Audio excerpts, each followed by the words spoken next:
Hello साथियों, नमस्कार। मैं एलकेएस बुमरिया। साथियों, वीडियो में कुछ इंटरेस्टिंग नहीं होता है तो आप लोग वीडियो को नहीं देखते हो और मैं भी नहीं देखता हूँ। पर आज की घटना जो मेरे साथ में हो चुकी है, खुद मेरे साथ में, और इस बात का मैं खुद गवाह हूँ। और मैं स्थान का नाम भी रियल बताऊँगा, मात्र नाम नहीं बताऊँगा आदमी का, क्योंकि किसी को बदनाम अपने को नहीं करना साथियों। तो बात है साथियों बारिश के टाइम की, 2020 की। साथियों, उन दिनों में माउंट आबू रहता था। माउंट आबू राजस्थान जो अपना है, हिल स्टेशन जो पहाड़ों के ऊपर बचा हुआ है। तो साथियों, वहाँ पर मैं मजदूरी का काम करता था। उस वक्त मैं पेंटिंग कार्य जो अभी कर रहा हूँ वो सीखा हुआ नहीं था साथियों। तो एक दिन की बात है, उस दिन मुझे कार्य नहीं मिला था, और कार्य नहीं मिलने की वजह से मैं गार्डन जो अपना माउंट आबू में मेन चौराहे पर जो गार्डन है, वहाँ पर मैं गार्डन में बैठा बैठा सोच विचार कर रहा था कि क्या करूँ, आज कहाँ काम पे जाऊँ। अकेला बैठा हुआ था मैं गार्डन के अंदर। तभी तभी मेरे सामने एक अधेड़ जो 50-45 के करीब उम्र के एक होंगे, चश्मा लगाए थे आंखों पे, एक आदमी थे जो दिखने से अच्छे पढ़े लिखे, और लग रहा था कि ये कोई टीचर है या फिर किसी अच्छी पोस्टिंग पे सरकारी जॉब कर रहे हैं। तो साथियों, उन्होंने हाय हेलो करा, मैंने भी हाय हेलो करा। हमारे दोनों के बीच हमारी अच्छी दोस्ती हो गई। और उन्होंने सोचा कि आज मेरी भी छुट्टी है। मैंने बोला सर आज मेरी भी छुट्टी है। तो उन्होंने बोला कि हम घूमने जाते हैं। फिर मैंने बोला हाँ सर जी, चलो टाइम पास करते हैं। मुझे भी ऐसा लगा कि मेरी गरीब स्थिति में मुझे कोई एक दोस्त मिल गया, या फिर अकेला सुनापन में मेरे को कोई दोस्त मिल गया, या फिर विचार भी अच्छे हैं। उन्होंने काफ़ी अच्छी अच्छी बातें करी, अध्यापक ने, उच्च विचारों वाले।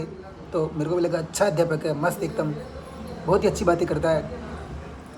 तो फिर हमने घूमने का प्लान करा। तो उन्होंने करा कि हम घूमने जाते हैं हनीमून पॉइंट।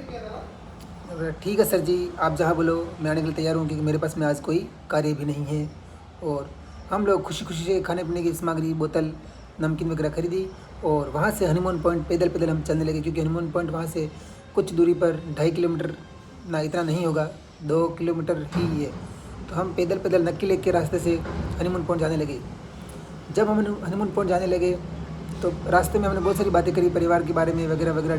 बस मुझे लगा कि ये बहुत ही अच्छा आदमी है, नेक दिल इंसान है, और ऐसे आदमी से हमको दोस्ती करनी चाहिए। हम हनीमून पॉइंट पहुंच गए बातें करते करते। फिर अचानक हुआ ये कि मुझे पेशाब लगी थी, मतलब बाथरूम जाना था, 1 नंबर जाना था। तो साथियों, जब पेशाब जाने के लिए मैं थोड़ा झाड़ियों की तरफ जाना पड़ता है, क्योंकि वहाँ पे कोई शौचालय की सुविधा सरकार ने शायद बनाई है कि नहीं बनाई, अभी मुझे पता नहीं है, लेकिन उस वक्त नहीं थी, 2020 में नहीं थी। फिर मैं जैसे पेशाब जाने लगा, आदमी मेरे पीछे पीछे आने लगा, जो बुजुर्ग आदमी, अधेड़ आदमी, अध्यापक पीछे पीछे आने लगा। मैंने बोला क्यों भाई, ऐसा क्यों? सर जी क्या कर रहे हो आप? मैंने बोला सर जी क्या कर रहे हो आप? उन्होंने बोला कि कर तू इसमें मेरे सामने ही कर। उन्होंने क्या बोला कि मेरे सामने ही पेशाब कर। मैं बहुत डर गया।